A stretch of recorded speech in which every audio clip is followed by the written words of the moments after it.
Do you believe in dreams? What if I were to tell you that sometimes God speaks to us through dreams, as the following video shows? So we're going to try to finish chapter 2, and we should be able to because it's just a mere 10 verses, right? So we're going to start with verse 13. In the New American Standard Bible, it has the title, The Flight to Egypt. The Flight to Egypt. So, verse 13.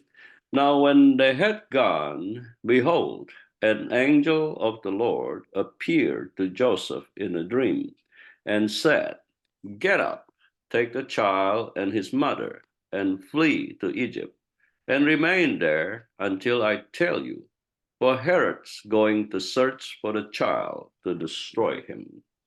So the most important phrase right there is an angel of the Lord, an angel of the Lord, because you're going to come across another phrase. The only difference is the other phrase starts with the uh, article the angel of the Lord, instead of an angel of the Lord. So we need to differentiate. What is the difference between an angel of the Lord and the angel of the Lord? Oh, Yep, there's a huge difference, right? Usually, when you come across an angel of the Lord, it's implied just an angel. But if you come across the angel of the Lord, go ahead, Lucia. because God appointed that angel? Because if it's the angel of the Lord, the possibility exists. It could be God Himself Uh, appearing in a tangible human senses that the scholars call it as theophany, or the Lord Jesus showing up in human tangible senses. So when you come across the angel of the Lord, it is either God manifesting himself in human tangible senses, or the Lord Jesus Christ manifesting himself to human tangible senses. And we have some example of it. So if it is God, it's called theophany. And for example, in Genesis chapter 12, you don't have to go there. I'm just going to run down these verses. In Genesis chapter 12, verses 7 to 9, God appeared to Abraham. And then the example of God appearing to Moses as a burning bush. So those are theophany, God manifesting himself in human tangible senses, whether as an individual to Abraham in Genesis chapter 12, verses 7 to 9, or as a burning bush to Moses, which was in Exodus chapter 3, right? Now, when it comes to the Lord Jesus Christ, we had some example of it. For example, in Genesis chapter 16, verses 7 to 14. So why is this important? Because if we do not differentiate between an angel of the Lord from the angel of the Lord, then we're going to misinterpret that. And if we misinterpret it, then we're going to misapply it. For example, if we misinterpret this phrase, an angel of the Lord, as the angel of the Lord, number one, it is not logical when you think about it, because the Lord Jesus had just been born, right? So there is no way he could have manifested himself to tangible human senses, because this is the story about him, by the way, that we're unpacking. And why would God, the Father, so to speak, manifest himself in human tangible senses? Because he already sent an angel right here. You follow the logic there? mhm. Right? Yeah, right. So it says right here, an angel of the Lord appeared to Joseph in a dream. By the way, if you notice, this is the second time he had a dream, right? And he's going Okay. to have another one. So as I said before, I think we take dreams kind of nonchalantly. Is it possible that God sometimes is speaking to us through dreams and we just don't pay attention? I believe that. Yeah, we Yeah. should. We Hmm. should, right?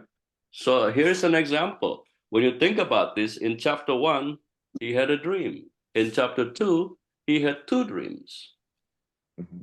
Coincidence? I don't know. It could be just a matter of chronological order of the stories by Matthew, but nonetheless, for a man to be having three dreams back to back to back, right?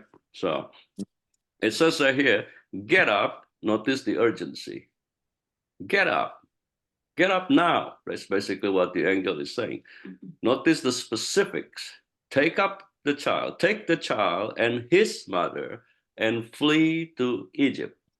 So there's a specific destination. There are specifics in the dream. There is an urgency in the dream. And notice right here, remain there until I tell you. For Herod is going to search for the child to destroy you. Now, it's easy for us, looking back after the fact, to process this. Well, you're going to say, well, if an angel of the Lord tells me the same thing, I probably would have done what Joseph did, right?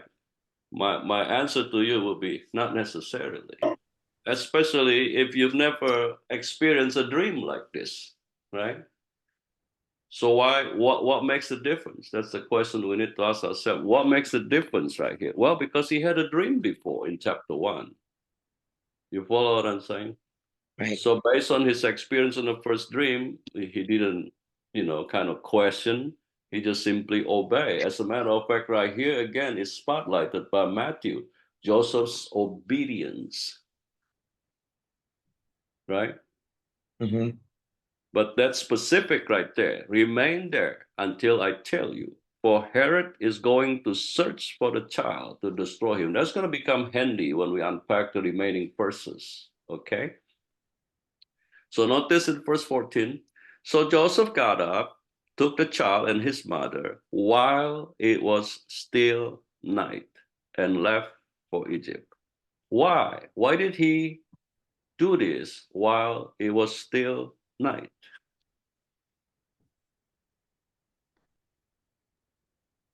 Because To he not told him be so seen. urgently. Sorry. Yeah, well, no, yeah, same thing. To not be Yeah, seen. the urgency, number one, because the angel said right there, get up now. Don't waste any more time. Number one, right? And number two, what better time to do this than at nighttime, right? Mhm. You follow what I'm saying? Yep. So the idea behind this is when God speaks to us to do something, you don't tarry, you don't question, you don't argue, you don't come up with excuses. The idea right here is obedience, right? Right. Because if he would have left in the morning, we probably wouldn't be sitting here unpacking this story. Herod would have got to them, right? Because the angel said right here, because Herod is going to search for the child. Why? Because Herod wanted to destroy the child. So therefore is the urgency, therefore is Joseph leaving at that very moment, so to speak, right? Now, left for Egypt. So there was a Hellenistic Jewish philosopher by the name of Philo, who at this time lived in Alexandria, Egypt, right? So he was talking about the fact in his writing, why Egypt? Why Joseph left for Egypt? Because at this time in Egypt, there was quite a good size of Jewish population already. So that made Joseph feel comfortable, so to speak, right? You follow what I'm saying? The question that's Okay. being asked right here is why Egypt? From a logical standpoint, according to Philo, a Hellenistic Jewish philosopher, at this time, there were about 1 million Jews already living in Egypt. So it would be good for Joseph to mingle among the Jews so that Herod would have a hard time, so to speak, to find Jesus, right? But later on, it's going to be given in verse 15 the reason why Egypt is going to be given, right? Making sense so far? Yeah. Hmm.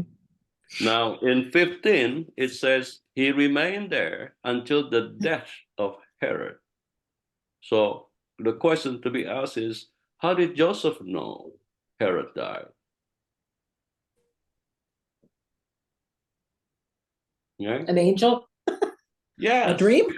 because the angel told him in verse 13, right? Yeah. Remain there until I tell you, for Herod is going to search for the child to destroy him.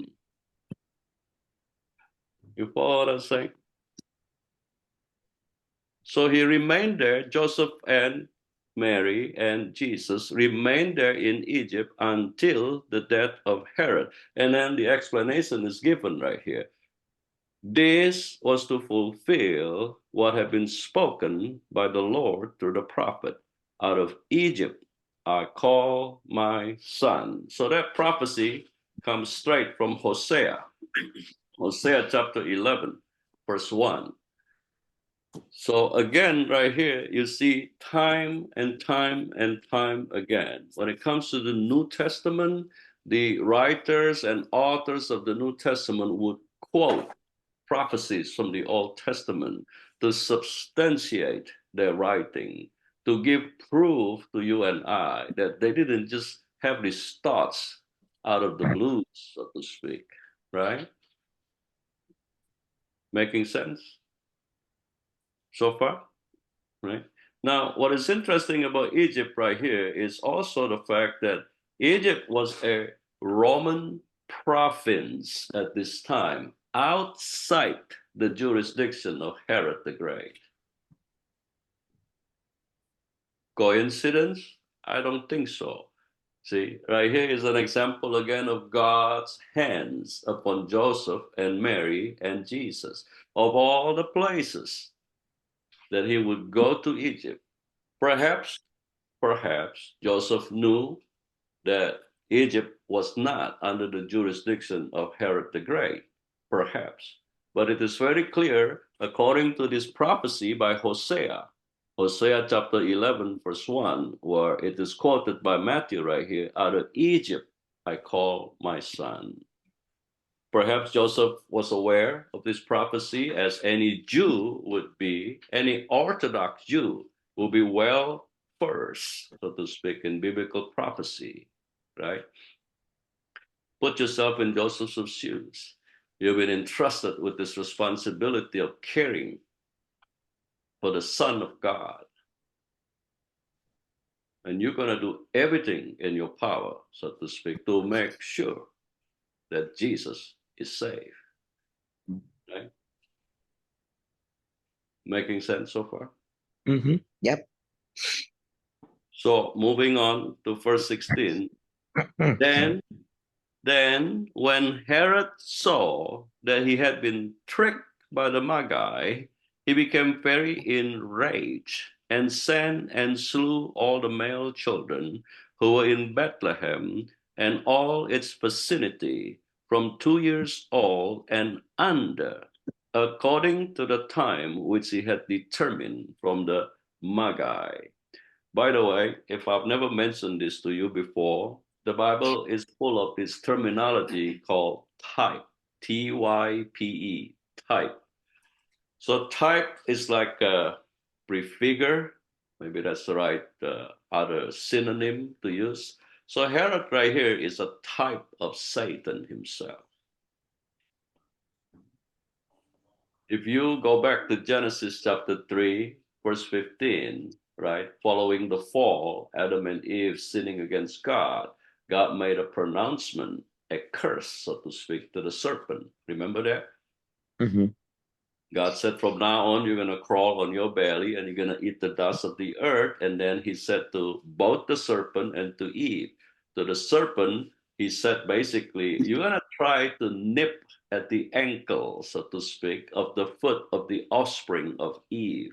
But then God turned to Eve and said, out of your offspring will come one to crush the head of the serpent. So from that point on, Satan has been after every male, every boy that has been birthed forth from Genesis 3:15. How do we know that? How do we have the proof? And where is the proof? Well, if you follow the narrative, following the narrative of the fall of Adam and Eve, the next thing that Moses told us, Cain killed his own brother, Abel. And then Cain became a wanderer, right? So right here, Herod is a type of Satan going after Jesus, so to speak. But notice right here the sovereignty of God. He could have got to Jesus because he was the king. He had all the power. He had all the authority. But somehow, some way, God intervened, gave Joseph a dream through an angel with the specific telling Joseph, get up, go now, go to Egypt. It is amazing when I read the Bible and I think of the sovereignty of God.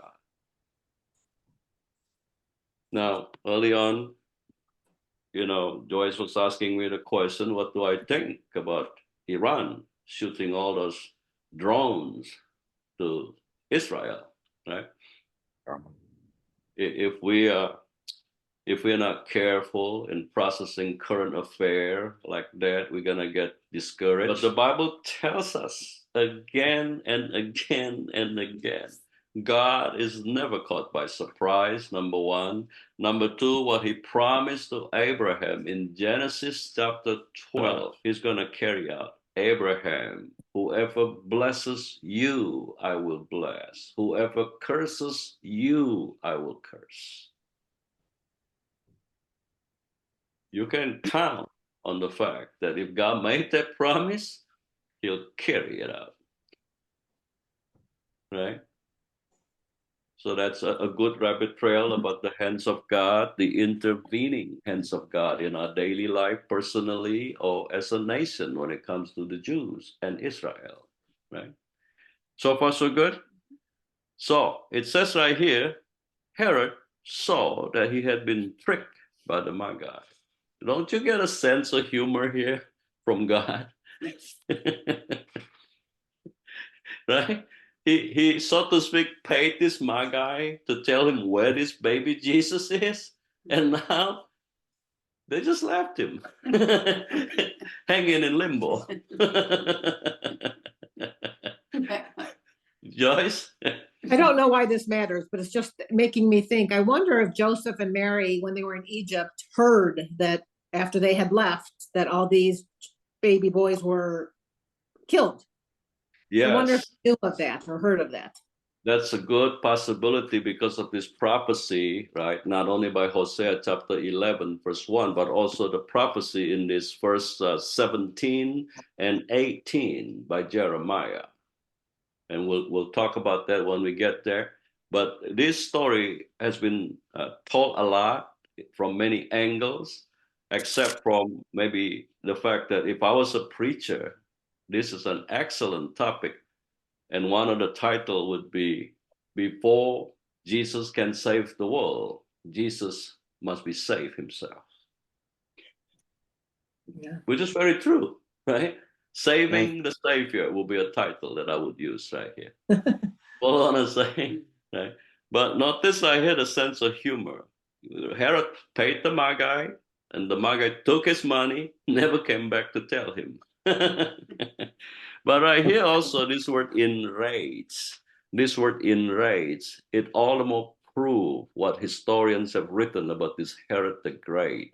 He was a very brutal, violent, suspicious, uncontrollable man when it comes to his rage. This is why he is a type of Satan. Do you Marianne? think so if the Magi would have told him where the baby was, he would have just killed Jesus. So now, I mean, it's sort of sad, that all these people lost their children. Right. I mean, how awful is that? And I mean, I would think that this would just turn the people further away from Herod because of that. Yes, great observation and commentary on your part, but there's a very interesting historical situation right here because no historians can prove what we're going to talk about right here, that Herod killed, it says right here, right? Slew all the male children who were in Bethlehem and all its vicinity from 2 years old and under. There is no historical evidence of that. So what does that mean? Yeah, what does Yeah, that mean? yeah, that's a $1 million question, isn't it? Right? Right. Yeah. So, should we say that Matthew was making a mistake? Perhaps not, because it depends on how we define in this case, right? It is estimated by some historians and biblical scholars, so to speak, during this time, the population of Bethlehem is not like, 100,000, 200,000. It's a mere within couple hundreds. Right. So if that is the case, when it says right here, slew all the male children, keyword right here, all, it's kind of an exaggeration. Nonetheless, as Marianne was saying, it is a sad thing that a man's ego, Herod's ego, could such that some of these baby boys ended up losing their lives. It's a very interesting thing when I did the research and I figure out that historians could not confirm that all, number one, all the male children were killed by Herod. Number two, the question become how many of the baby boy were killed. So according to historians, at this time, the population in Bethlehem were not as many as some people would have assumed from reading this narrative. If you read this narrative at a glance, you got the impression there's quite a few that lost their lives, right? Could it be that, like you said, since the population of Bethlehem possibly was small, even though it says in all its vicinity, that there weren't that many children that were under 2 years old. So he was so brutal to begin with. So I'm sure this is the least maybe of what he did. So maybe it wasn't even, the historians just thought it wasn't worthy, I guess, to be mentioned. And that's a great point when you take into account that Herod's brutality was well known, right? Remember, I shared with you how he killed 300 of Sanhedrin's officers, and then he killed his own wife, he killed his own mother-in-law, he killed 3 of his sons. So he had a bad reputation. So perhaps in light of that, right, this statement right here, slew all the male children who were in Bethlehem and all its vicinity. Maybe it's put in there by Matthew to spotlight all the more his brutality, when in reality, historically speaking, it's not as bad as it sounds. Nonetheless, a life lost is one too many loss. Right. Right? Exactly. Right. Yeah. So it says right here, from 2 years old and under. So what made Herod make this decision to kill babies who are 2 years and under instead of 2 years and over? Because of the Because that Magi. oh, Say that again? Because of the Magi. Yes, because the explanation is given according to the time which he had determined from the Magi. Before the Magi left in search of Jesus, right? Herod must have inquired of them. And he calculated according to his counselors, because king during this time, they had all kinds of people helping them to make decisions. So he came up with this idea that, okay, maybe this baby Jesus that is supposed to be king is 1.5, less than 2 years old. And therefore, he went after the baby boys right. under 2, right, Right. Marianne? Well, didn't he also previously ask the Magi, when did you see this star? So, Right. you know, I would assume he put two and two together, calculating. Yeah, Right. he had Figured his it had, own Herod the Great because of his reputation, right? He had all kinds of people helping him, whether in the arena of politics, whether in the arena of demographics like this, right? So there's no doubt he had his way of figuring out, right? But notice right here when it says 2 years old and under. This all the more proves Jesus cannot be a baby at this time. It doesn't get any more detailed and specific than that. Right. You follow what I'm saying? Right. So sometimes even our own Christian traditions, we need to do diligent research to determine whether the tradition of a baby Jesus in a manger is really true. In this case, it says right here, from 2 years old and under. So he cannot be a baby at this point, right? Right. So far, so good. Mhm. Yep. Then what had been spoken to prophet Jeremiah was fulfilled. A voice was heard in Ramah, weeping and great mourning. Rachel weeping for her children, and she refused to be comforted because they were no more. So again, right here is an example of Matthew using a prophecy from Jeremiah chapter 31, verse 15. Jeremiah chapter 31, verse 15.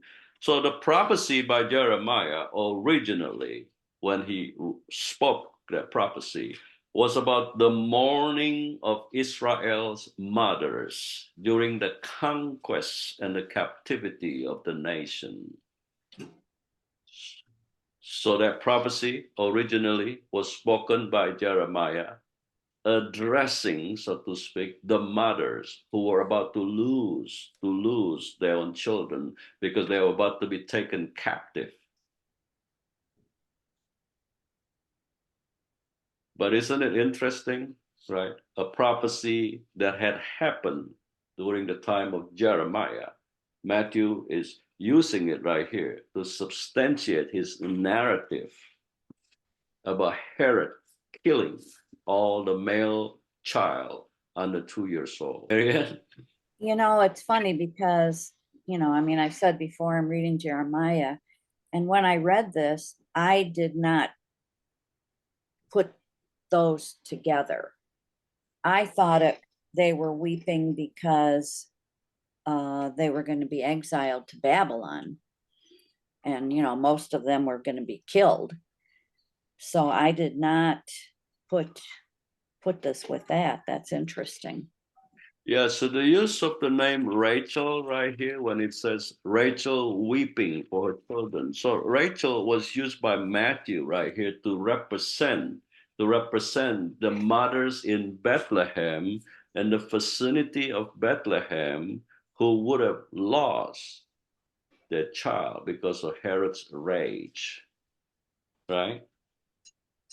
And in reality, when this prophecy was spoken originally and initially by Jeremiah, he was talking about the mothers from the tribes of Benjamin and Judah when the southern kingdom was eventually taken away by the Babylonian. And you could assume in the process, many were killed, put it that way, many lost their lives.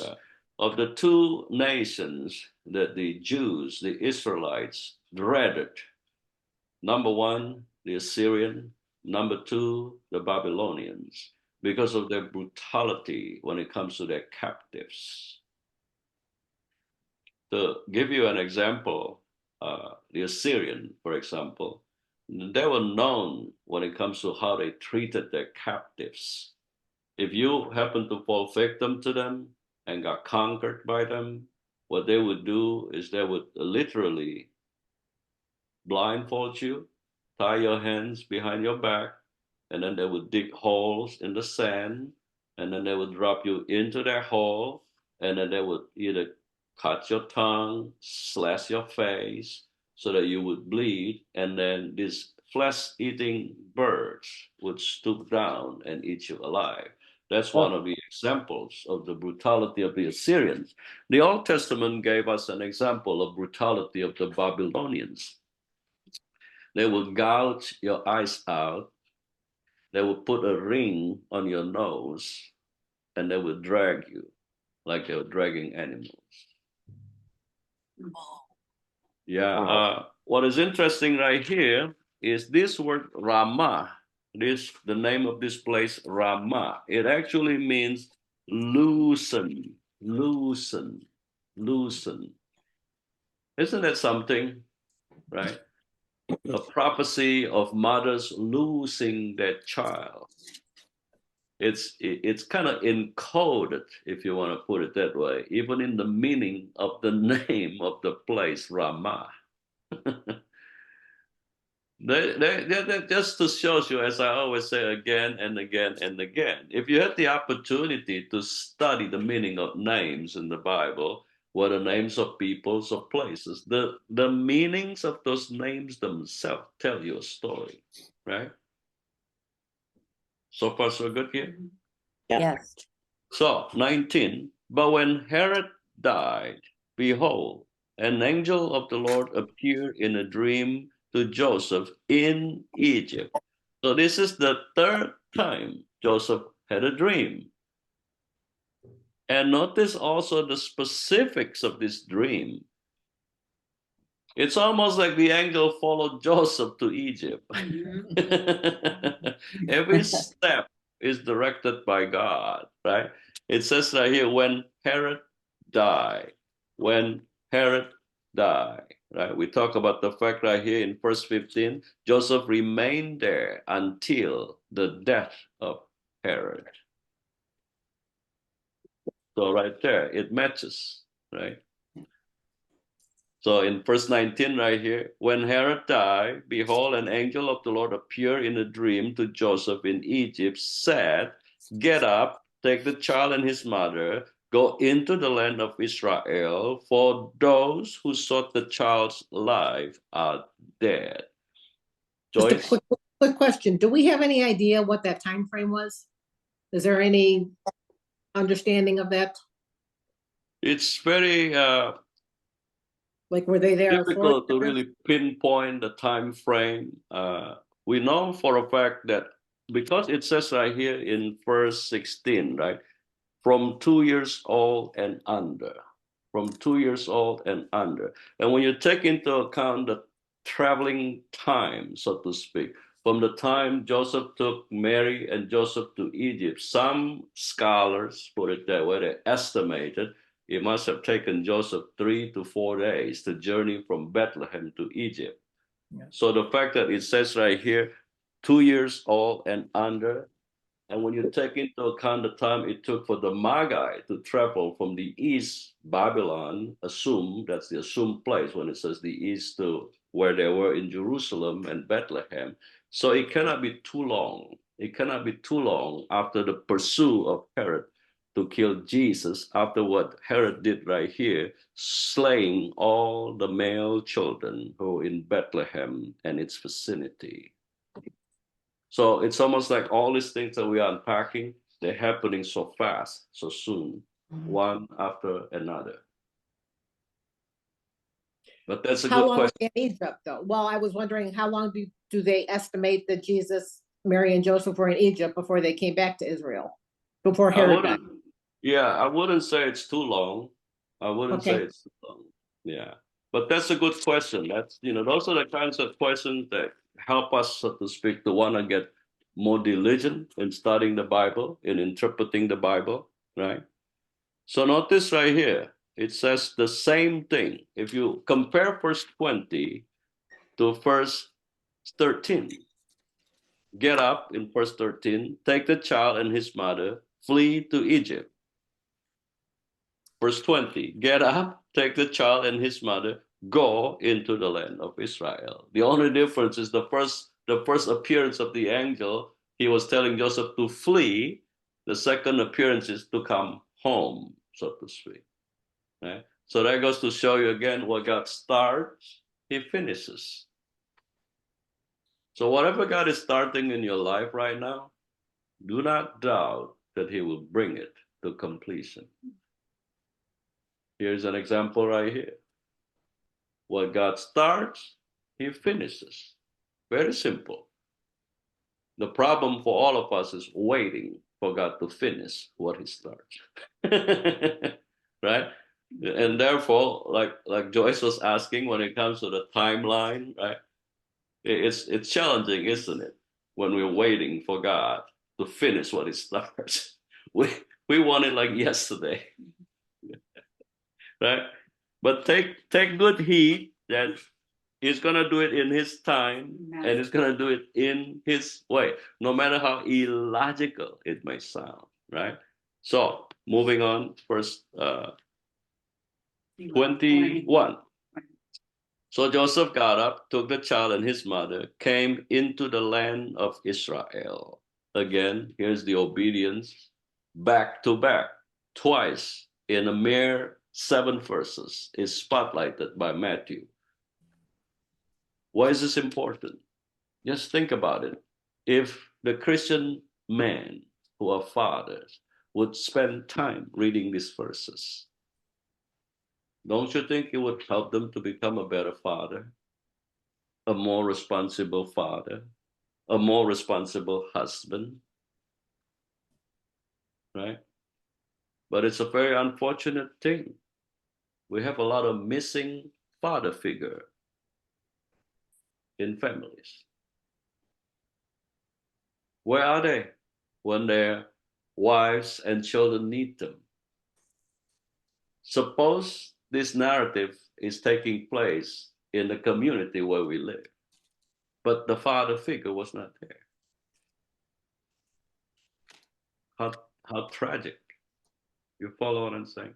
Mm-hmm. The relevancy of the Bible is so undeniable, put it that way. A story that took place 2,000 years ago, it's still pertinent to you and I today, right?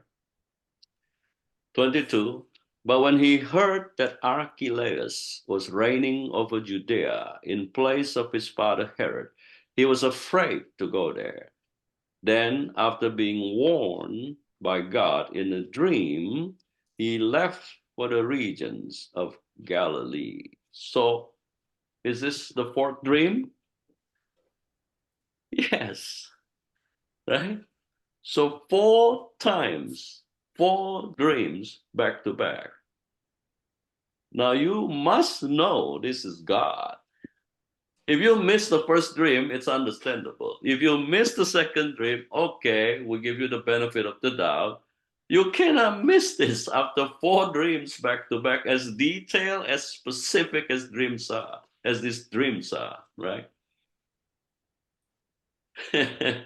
Now, Joyce asked a good question the last time we got it together, right? Is there a difference between Herod the Great and the other Herods? So I'm going to share with you guys a diagram, if you want to put it this way, Herod's family tree. So here's the family tree of Herod the Great. So when it says right here in verse 22, Archelaus, and it says by Matthew, his father Herod. So if you go down to the right-hand side of this diagram, right, the second line underneath Martes, right? Notice I had the name Archelaus. It's pronounced differently. So Matthew is not wrong in this case. He hit it on the nail. And we talk about the fact that he used to be a tax collector. So he had to be detailed in his writing, just like Dr. Luke is very detailed in his writing. So this family tree proof that Matthew was not wrong when he says right here, his father Herod. Notice right here, Herod had 4 sons, right? Alexander, Aristobulus, Archelaus, Herod Antipas, right? So this Archelaus, Josephus told us that he was as cruel, as brutal, as violent, as suspicious as his father Herod the Great. such that the Jews complained about him so much to the Romans that the Romans deposed him in 6 AD and replaced him with somebody else. So it paid off to complain. Ooh. Then, after being warned by God in the dream, he left for the regions of Galilee. He left for the regions of Galilee. See, Galilee was not as remarkable, put it that way, as Judea, was not as metropolis, put it that way, as Judea.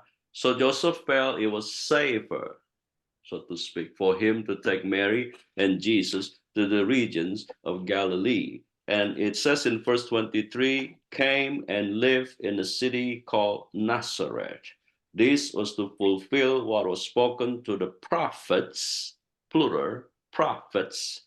He shall be called a Nazarene.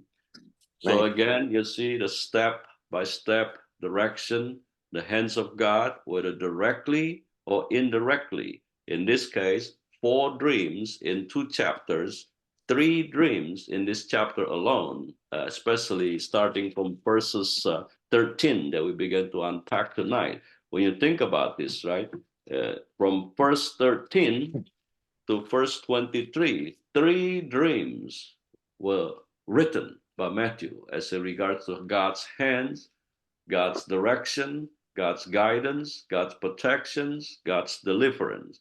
Now, what is interesting right here is this city called Nazareth. This city called Nazareth. The name Nazareth itself, it means to be scattered, to be scattered. It is the hometown of Mary. We find that from Luke chapter 1, verse 26 to 27.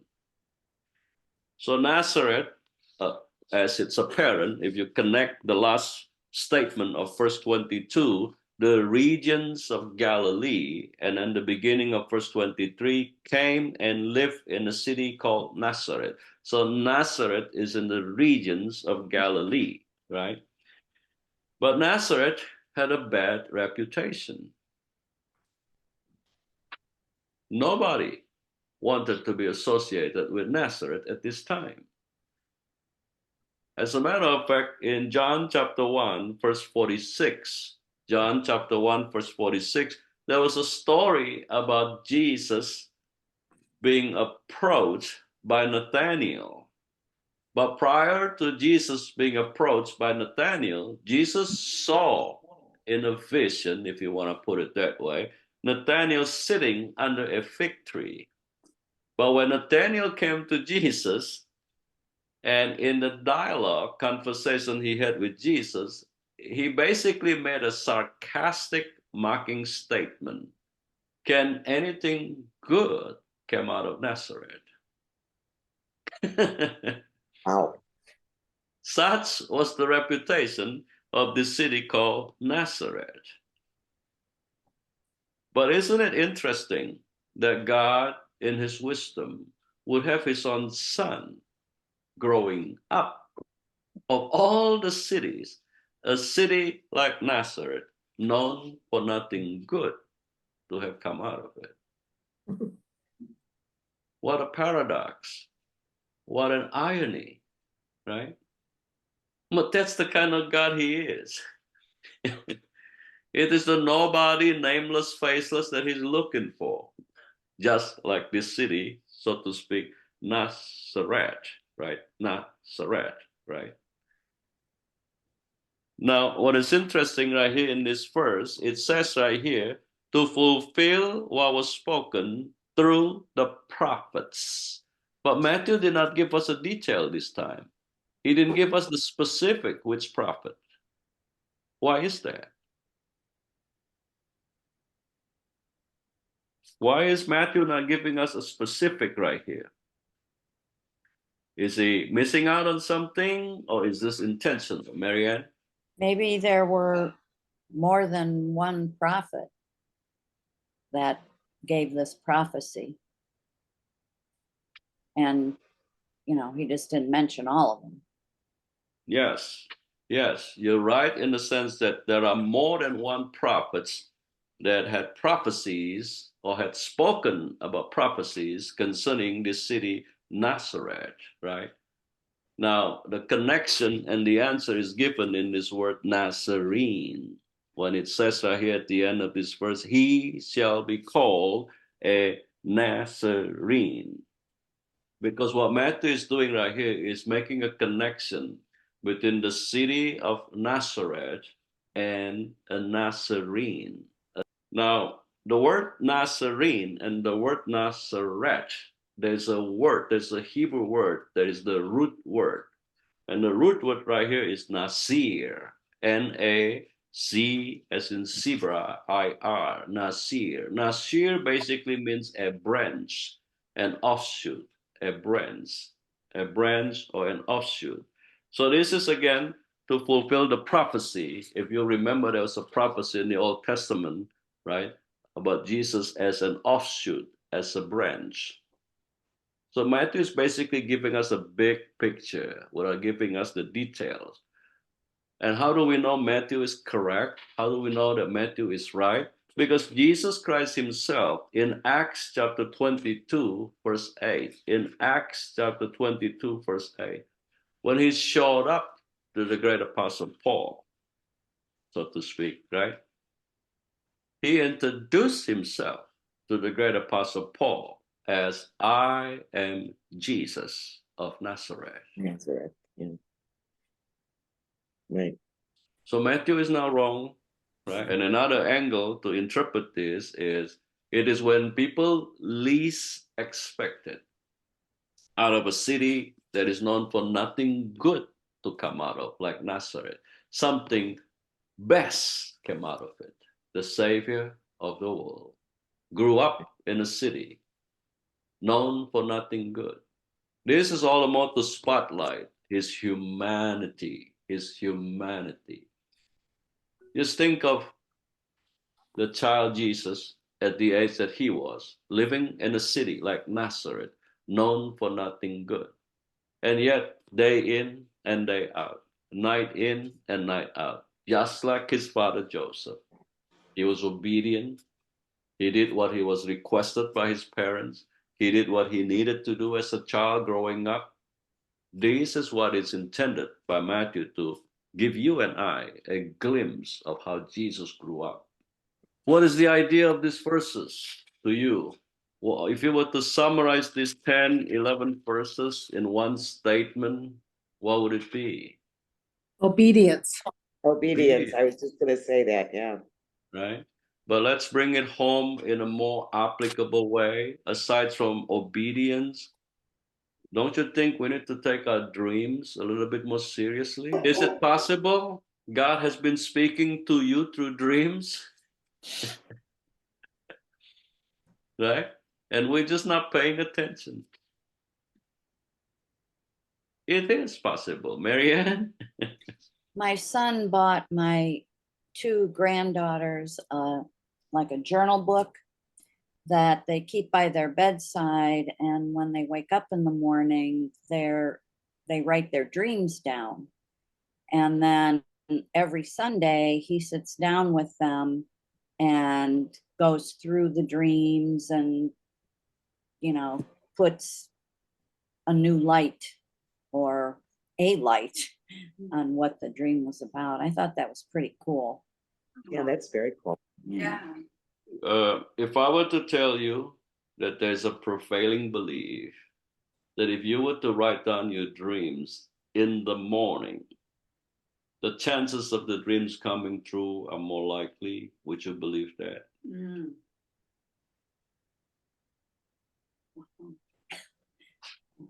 Why There is that? Yeah. There is such a prevailing belief. And I would say this much, if you were to ask me what is the biblical basis for that, in the Old Testament, God said to one of the prophets, write the vision down. Though it will tarry, it shall come to pass. Mm-hmm. The idea is sometimes the line can be very thin between a dream and a vision as a dream?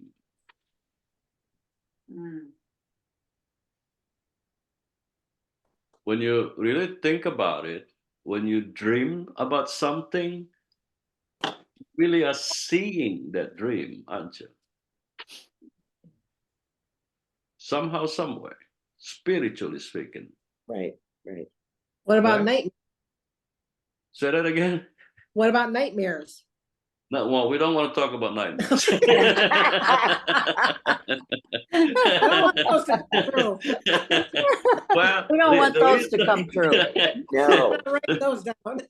the reason being, logically speaking, we know God cannot be behind nightmares. Yeah. For he is not a God who gives us a spirit of fear, says Paul, right?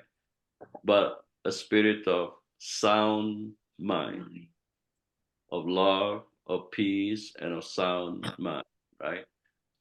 But I mean, challenge ourselves. The next time you have a dream, write it down and see what happens. To me, when I study the Bible and do the research to prepare for teaching like this, I'm constantly amazed of the wisdom, of the revelation, of the insights, of the relevancy of the Bible. So, what are you dreaming about? Could it be possible that God has been speaking to you through dreams? And if this episode has been a dream coming true for you, would you consider sharing the channel so that others too can have their dream come true for them? Thank you for watching. See you in the next episode, and God bless.